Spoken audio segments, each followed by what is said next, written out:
자, 서울 수도권 지역의 사회적 이슈에 대해 알아보는 아침 반찬으로 시작할 텐데요. 지난달 서울 동작구 한 빌라 반상회에서 층간소음으로 인한 살인 사건이 또다시 발생했습니다. 갈등으로 인한 이웃 간 비극이 갈수록 더해지고 있어서 이 정부와 지방자치단체 차원에서 여러 가지 대안들을 내놓고는 있는데요. 근본적인 변화를 이끌어내기에는 한계가 있다는 지적입니다. 예, 오늘은 심각한 사회 문제로 대두된 층간소음에 관한 이야기를 두 분 모시고 얘기 나눠보죠. 박상병 시사평론가, 네. 최진영 변호사 나오셨습니다. 네, 안녕하십니까. 네. 자, 두 분 층간소음 때문에 어떤 좀 스트레스 받았던 경험이라든지 그런 것들이 있으신지 최진영 변호사께서 먼저 얘기해 주실까요? 예, 사실 저는 개인적으로 그 꼬맹이들이 셋입니다. 아들 하나, 딸 둘인데요. 신경 쓰이겠네요. 네, 그래서 어디 그 아파트에 이사를 가면은 꼭 네. 이사 간 그 다음 날 이제 과일 상자라도 하나 해서 아래층에 가서 한번 인사도 드리고 갔다는 신고도 하면은 예. 저희는 저희대로 나름대로 그 신경을 쓰고 있다는 것도 알려드리고 또 예. 약간의 또 양해도 구하는 그렇게 해서 그런 것이 어떻게 보면 분쟁이 크게 확대하는 것을 나름대로 막을 수 있는 하나의 방법이 아닐까 싶습니다. 그러면 층간소음 때문에 어떤 문제가 되거나 한 경험은 없으신가요? 저는 그 아직까지는? 위에서 쿵쿵해서 그런지 한번 위층에 있던 오래된 아파트에서 이제 예. 위 그 천정이 한번 무너진 적이 있습니다. 어머, 위가 그래요? 쿵쿵하더니만 어느 순간 한번 그렇기 때문에 어떻게 보면 새 아파트는 모르겠는데 조금 오래된 구조물 같은 경우에는 서로 정말 조심해야 되는 그런 것이 있습니다. 단순히 소음만의 문제가 아니고 구조적인 문제가 있을 수도 있기 때문에 그렇습니다. 네. 여러모로 신경 쓸 일이 많은데 네, 저는 그랬었습니다. 박 박사님은 저는요, 어떻게- 예. 이 층간소음 얘기하면은 네. 한 노신사가 생각이 나요. 지금도 네. 한 3년 전에 이제 아파트에 살고 있을 때 금요일날 저녁에 이 멋진 모자를 쓰신 노신사가 집을 예. 찾아왔어요. 저녁 예. 때 한 6시 한 반 정도 됐던 것 같아요. 그러면서 잘 몰랐습니다. 저는 어떻게 오시냐 그러니까 나 지금 위층에 있다고 그러더라고요. 예. 그러시냐고 왜 그러시냐고 그러니까 오늘 저녁 때 그 미국에서 아이들이 좀 많이 오는데 네. 밤에 좀 시끄럽더라고. 그래서 오늘만 좀 양해를 부탁한다 그러더라고요. 그래서 예. 그런 얘기도 처음 들었고 그런 오신사 얘기 얘기하니까 들으면, 예. 괜찮다고 그냥 마음대로 하시라고. 미리 먼저 그분이 오셔가지고 예, 양해를 이야기를 구했군요. 거더라고요. 그래서 예. 멋지게 말씀하시길래 괜찮다고. 그래 몇 명이나 오냐는 게 한 10명 정도 온다고 하더라고요. 아이들이. 그래가지고 괜찮습니다. 한 네. 8시, 9시 되니까는 정말로 대단하더라고요. 보니까. 그런데 오실만 했군요. 예, 그런데 그 얘기를 듣고 나니까 예. 그 소음이 시끄럽지가 않았어요. 참 훌륭하신 분이구나. 예. 오늘 하루 종일 충분히 마음껏 떠들어라. 할 수 있다. 네.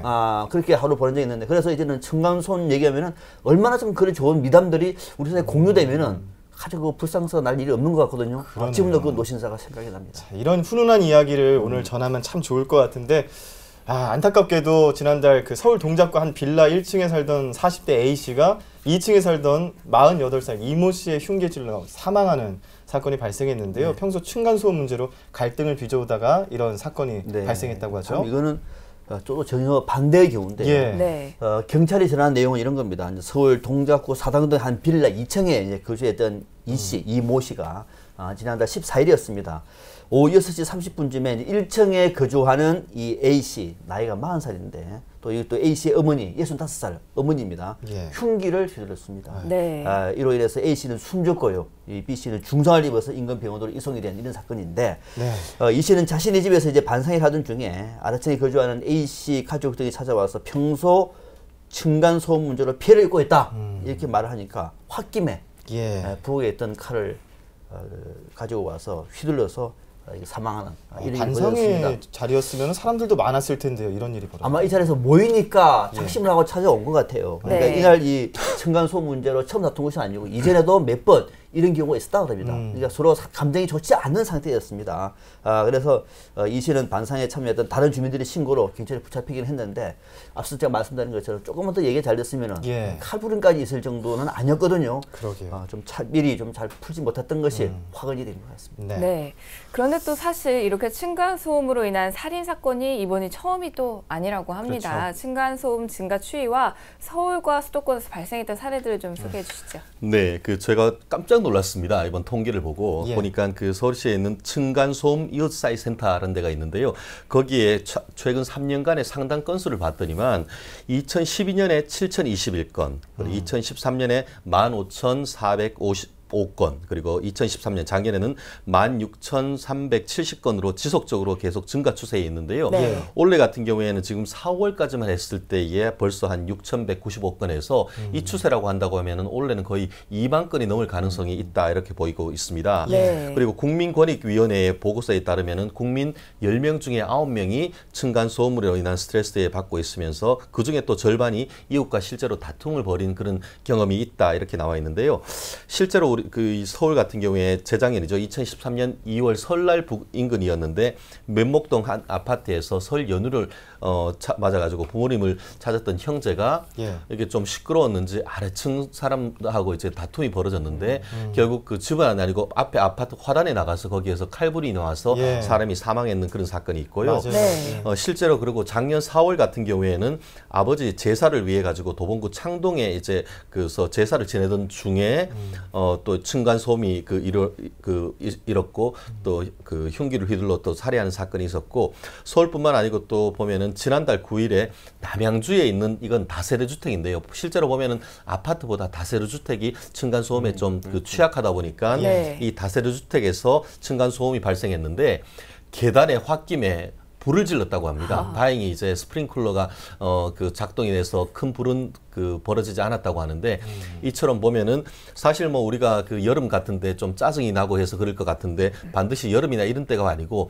겨울이건 상시 사시사철에 불문하고 이와 같은 일이 벌어지고 있어서 상당히 문제가 아닐 수 없습니다. 예. 자, 안타까운 이런 층간 소음으로 발생하는 갈등 문제들.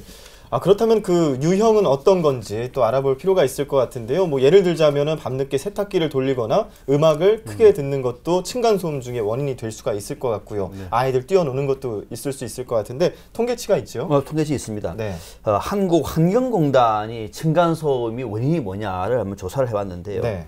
표에 지금 보시면은 역시 짐작했던 대로죠. 아이들 뛰거나 발걸음. 최진일 변호사 신경 쓰셔야 됩니다. 73%입니다. 예. 그러니까 3분의 2는 아이들 때문에. 그러네요. 아이들이 쿵쿵 뛰는 소리가 제일 시끄러워서 72.9%. 네. 그다음에 이제 망치질 같은 거 이런 경우는 이제 잠깐 들리는 소리가 4.6%. 그다음에 가전제품이나 악기 소리, 가전제품 같은 경우는 이제 뭐 세탁기 돌리는 소리 이런 거 포함되겠죠. 4.5%. 그다음에 이제 가구를 끄는 행위. 이것도 소리가 아주 상당히 신경 쓰이는 대목인데 2.9. 이 정도 되는 기타가 이제 15.1. 그러니까 층간소음의 원인의 거의 대부분은 아이들 뛰거나 떠드는 그리고 발걸음 소리. 어른들도 가다 보면은 발걸음이 유난히 쿵쿵쿵 걷는 분들이 있어요. 그렇죠. 네. 뭐 그런 것들 포함해가지고 역시 그 아이들 뛰거나 발걸음 소리가 제일 큰 층간소음의 원인으로 이렇게 진복이 됐습니다. 네. 그렇군요. 그러면은 이 층간 소음의 기준도 또 궁금한데요. 어떻게 되나요? 네, 그렇습니다. 층간 소음은 기본적으로 이제 어느 정도 참아줄 수 있느냐를 기준을 세우는 거죠. 네. 한마디로 어느 정도 참을 수 있는 일반인의 기준으로 참을 수 있을 정도라고 하면은 참고 대신에 그걸 넘으면 제재하겠다는 것인데요. 실제 그 지난해 4월 10일 정부가 발표했는 어떤 층간에 있는 충격 소음 기준에 따르면은 주간은 43데시벨, 야간은 38데시벨. 아무래도 야간에는 조금 더 조용해야 된다는 취지인데요. 이 충격 소음이라는 것은 이제 말이나 음악 소리와 달리 바닥에 충격을 줘서 울리는 소리를 말하는데요. 어른들이 그 뒷발꿈치로 걷는 소리가 한 40데시벨 정도 된다고 합니다. 그리고 아이들이 쿵쿵 뛰는 소리가 한 50데시벨 정도 된다고 하는데요. 거기다가 의자 끄는 소리는 한 60데시벨. 의자 끄는 소리가 아무래도 좀 심하겠죠. 이게 보면은 아이들 뛰는 소리는 결국은 주간이건 야간이건 간에 이 층간 소음을 다 넘습니다. 그렇기 때문에 아까 70%가 아이들 그 뛰는 소리라고 하듯이 좀 주의시키거나 아니면 밑에 이제 흡음재를 까는 그런 나름대로의 노력이 필요할 것 같은데요. 이런 충격 소음 말고 이제 공기를 전달해서 하는 이른바 공기 전달 소음 기준 같은 경우에는 5분 기준으로 낮 같은 경우에는 한 45데시벨 그리고 밤 같은 경우에는 40데시벨을 넘지 않아야 되는데요. 다만 예외가 있습니다. 욕실이나 화장실 그리고 다용도실에서 내리는 물 내리는 소리 같은 경우에는 어떤 소음에서 제외를 하는데 그럼에도 불구하고 잘 아시다시피 밤에 세탁기 돌리는 것은 조심해야 됩니다. 그렇죠. 지금 기준에 대해서 이야기를 해주셨는데 40데시벨에서 50데시벨 사이 그러니까 한 43데시벨 정도가 층간소음 기준이라고 했습니다. 주간 기준으로 했을 때. 그런데 원래는 이게 40데시벨이었는데 43데시벨로 올려졌다라는 완화시킨 거죠. 왜 이렇게 완화가 된 건가요? 완화시킨 데 또 하나는 또 이유가 있습니다. 내용은 이런 겁니다. 이제 3데시벨 차이잖아요. 3데시벨을 길어 들으면 소음소리는 2배 정도 된다 그래요. 적은 차이가 아닙니다. 2배 정도의 소리인데 이렇게 이제 완화가 그럼 왜 됐느냐? 예. 실제 소음 기준이 만들어질 때도 모든 소음 피해자나 전문가들이 이 기준에는 문제가 있다. 이의를 제기했음에도 불구하고 3dB의 완화, 듣는 소리는 2배 정도 완화됐습니다.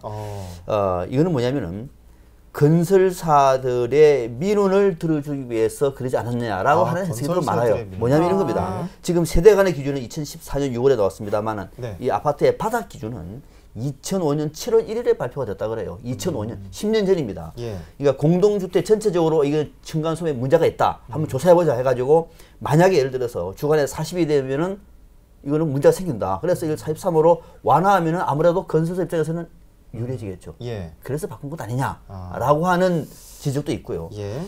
그럼 만약에 이제 특히 2005년 7월 그럼 이전에는 어떠냐? 이전에는 또 5dB를 더하는 그런 부분이 또 지금 추가가 되어 있다 그래요. 여기서 또 5를 또 더해야 됩니다. 그러니까 웬만하면은 걸리지 않는 겁니다. 네. 이렇게 너무 완화시켜 버린 겁니다. 이 부분은 이제 분명히 건설사들의 눈치를 보면서 법안을 만들었다라고 하는 비판을 받고 있는 건데 예. 아무래도 뭐 2005년 이전만 하더라도 사실 이 층간소음 문제가 그렇게 기준이 엄격하지 않았다고 하더라도 예. 전체적인 기준을 보면은 건설사들의 눈치를 봤다. 이렇게 네. 볼 수 없을 것 같아요. 그렇죠. 이 층간 소음을 두고 이웃 간에 이해할 수 있는 거 아니냐는 의견도 사실 있고요. 근데 또 반대로 도저히 참을 수 없다. 이래서 다툼이 생기는 경우도 있는데 분쟁이 났을 때 해결 방법은 어떤 것들이 있나요? 예, 제가 변호사다 보니까 먼저 법적 분쟁도 생각을 할 수가 있겠지만 그렇죠. 법으로 가기 전에 네. 법으로 가기 전에 이제 서로 원만히 해결할 수 있는 것이 있는데 당사자들끼리 하기에는 쉽지가 않죠. 그렇기 때문에 이제 행정적으로 지원해 드리는 데가 층간 소음 이웃 사이 센터와 국가 소음 정보 시스템 이 두 군데가 있는데요. 예.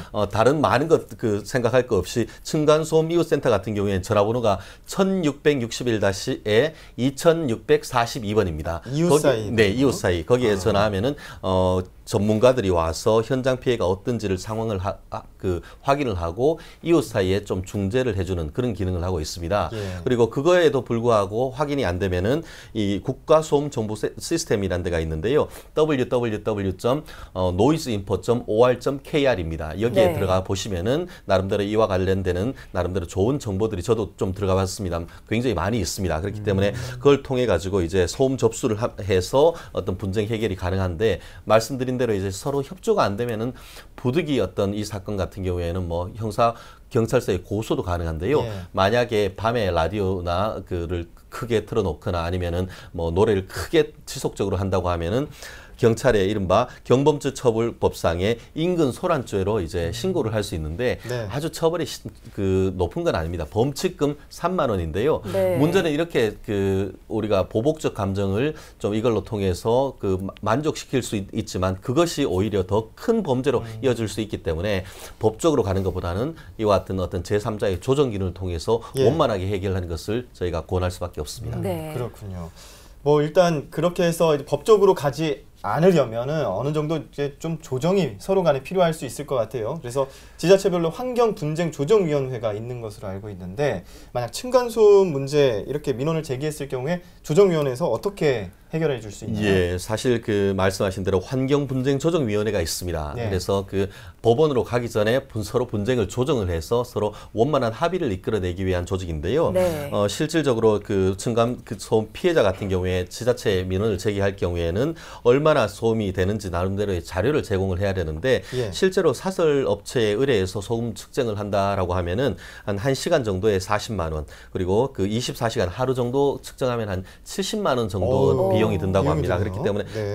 적은 비용이 아니죠. 예. 근데 문제는 이제 비용을 들여서 중재 신청을 해도 최대 어떤 피해 보상 금액이 한 달에 3만 원. 그래서 3년 해봤자 한 114만 원 정도밖에 안 되니까 한마디로 유명무실하다 해서 실제로 네. 이와 같은 배상금이 1991년도에 서울시의 이 분쟁조정위원회가 성립된 이후에 실제로 배상을 받은 사람이 거의 없다고 합니다. 유명무실하다는 그런 비판이 있기 때문에 네. 앞으로 서울시에도 이와 같은 분쟁을 민간 자율적으로 하는 중재 기능을 강화하기 위해서 어떤 나름대로의 어떤 노력을 기울여야 될 시점이 아닌가 생각을 합니다. 네. 이 층간소음이 외국에서도 많이 발생을 한다고 들었는데 여기선 또 어떻게 해결을 하고 있나요? 층간소음 문제는 이제 공동주택이면은 어느 나라든 예외는 아니겠죠. 예. 위에서 떠드는데 방법이 없는 겁니다. 대부분 보니까 벌금이나 과태료로 다 지금 규제를 하고 있어요. 미국 같은 경우에는 뉴욕에는 벌금을 부과를 하는데 타인의 생활을 방해하는 소음을 냈다. 그러면 위반 횟수에 따라서 주간에는 한 번에는 350, 많게는 $1,000. 아, 100만 원, 100만 원 3만 원 정도 과태료가 가는데 횟수에 따라서는 100만 원까지 갑니다. 예. 100만 원 이상이죠. $1,000가 부과되고요. 예. 야간은 또 많습니다. $1,300까지. 네. 네. 아무래도 야간은 좀 더 과중을 했고요. 독일도 보니까는 최대 얘기는 630만 원까지. 아이고. 네. 이거 한번 걸리면 630만 원. 아, 우리나라 3만 원인데 비해서 야, 엄청납니다 보니까. 차이네요. 630만 예. 원까지 과태료를 물리고요. 예. 때에 따라서 퇴거 명령도 한다고 합니다. 집에서 나가. 강력한데요. 독일은 이 정도 되고요.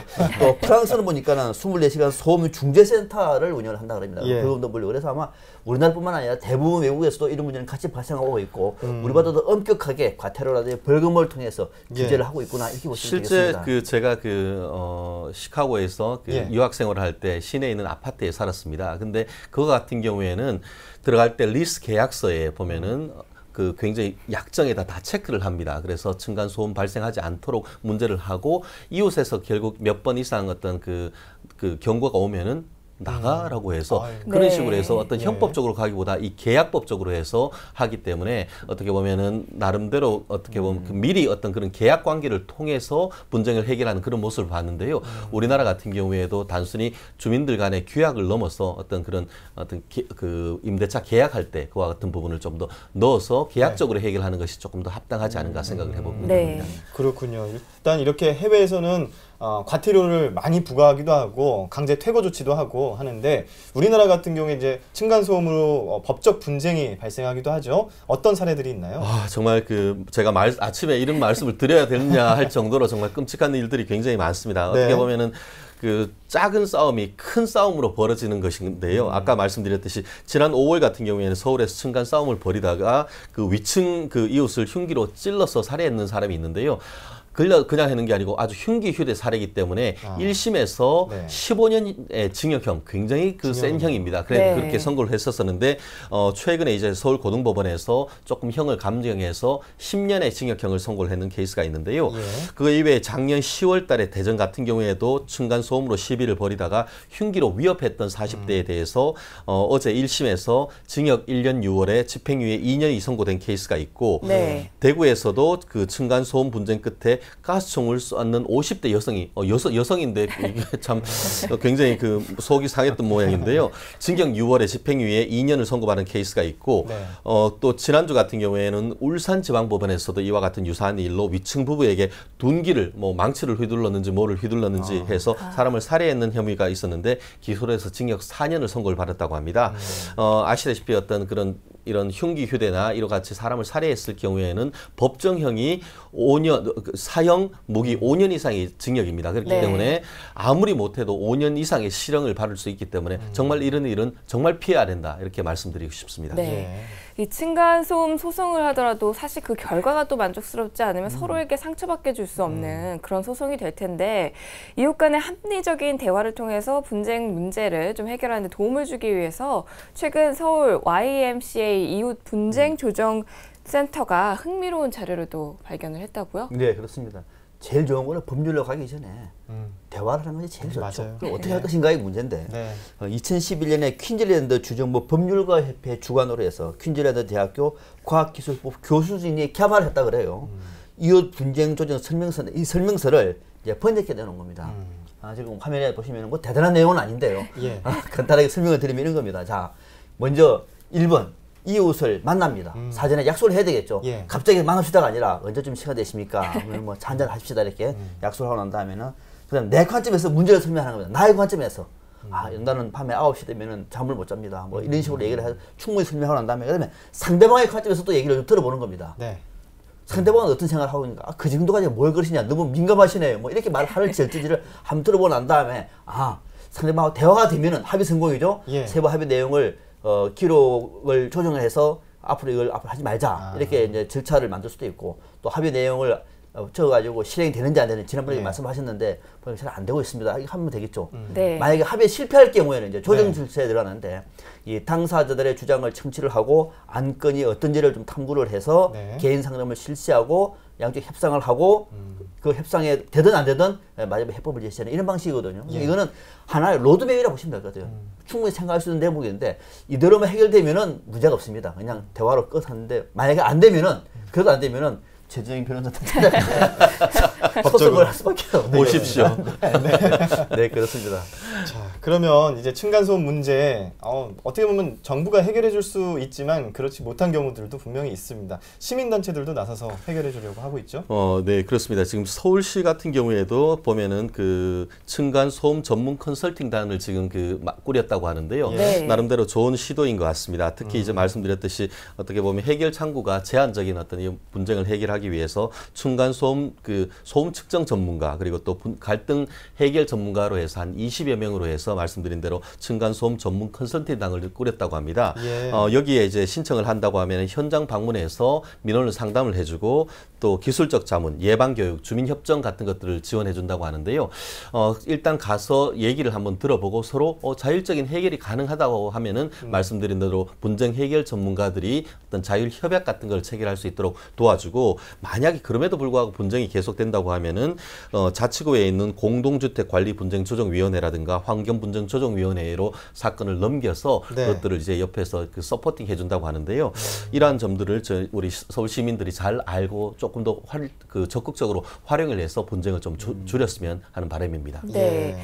네, 오늘 층간소음 얘기 들어봤는데요. 마지막으로 이 층간소음에 대해서 뭐 당부하고 싶은 말씀이시라든지 그런 게 있으시면 저는 제일 좋은 부분이요. 저 소통이라고 봅니다. 네. 그렇죠. 소통인 것 같아요. 아랫집 윗집 사이에서 말 한마디 따뜻하게 그냥 너무 시끄러워 이것이 아니라 말도 기술이 필요하거든요. 그렇죠. 가서 한번 얘기를 해서 이런 문제가 생긴다고 얘기하고 또 그렇습니까? 그러면은 그렇게 해서 소통이 되면 좀 시끄럽다고 하더라도 양해가 되거든요. 분노가 일지 않습니다. 그리고 또 특히 아이들 있는 쪽에서는 정말 아이들한테 당부를 해야 됩니다. 어릴 때부터 그게 엄청난 교육입니다. 요즘 많이 좋아졌습니다만 식당에 가보면은 아이들을 동서남북 뛰어다니는 애들이 한두 명이 아닙니다. 이런 경우는 사실 외국 같은 경우는 많지가 않아요. 네. 우리는 이런 것들이 나름대로의 어떤 좋든 좋지 않든 문화가 되어 있는 것 같은데 밖에서도 그러는데 집에서는 어떻겠습니까? 이거는 정말로 부모님들이 아이들 교육을 위해서 반드시 시켜야 됩니다. 예. 그러고 난 다음에 나머지 좀 부분적인 문제는 아랫집 윗집의 소통을 통해서 대화를 하는 것이 대화의 기술이 필요하다. 좋은 말투로 풀어나가는 것이 최고의 좋은 방법이 아니겠느냐. 저는 앞서 그 노신사에게 그런 생각이 납니다. 예. 소통이 제일 좋습니다. 짧게 말씀드리자면은 예. 사실 이건 일반인뿐만 아니고 다들 기억하시겠습니다만 한 2년 전에 창원지방법원의 모 부장판사가 층간소음으로 아래층에 있으면서 스트레스를 받아서 밑에 있던 윗집 주인의 차를 손상해서 예. 했던 그런 일이 일었었습니다.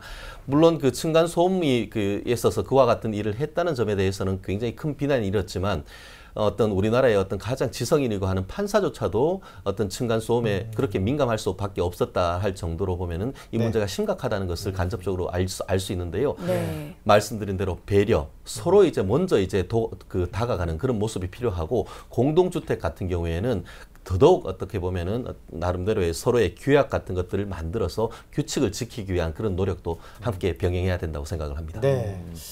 도봉구의 한 아파트 단지에서 윗집, 아랫집 서로 편지를 교환해서 쓰다 보니까 층간소음 문제가 4분의 1 수준으로 줄었다고 해요. 그만큼 소통이 어떻게 보면 층간소음을 해결할 수 있는 방법이 될 수가 있을 것 같은데요. 오늘 화요일에 아침 반찬 이웃 불화의 씨앗이 되고 있는 층간소음에 대해 두 분과 이야기 나눠봤습니다. 오늘 말씀 고맙습니다. 감사합니다.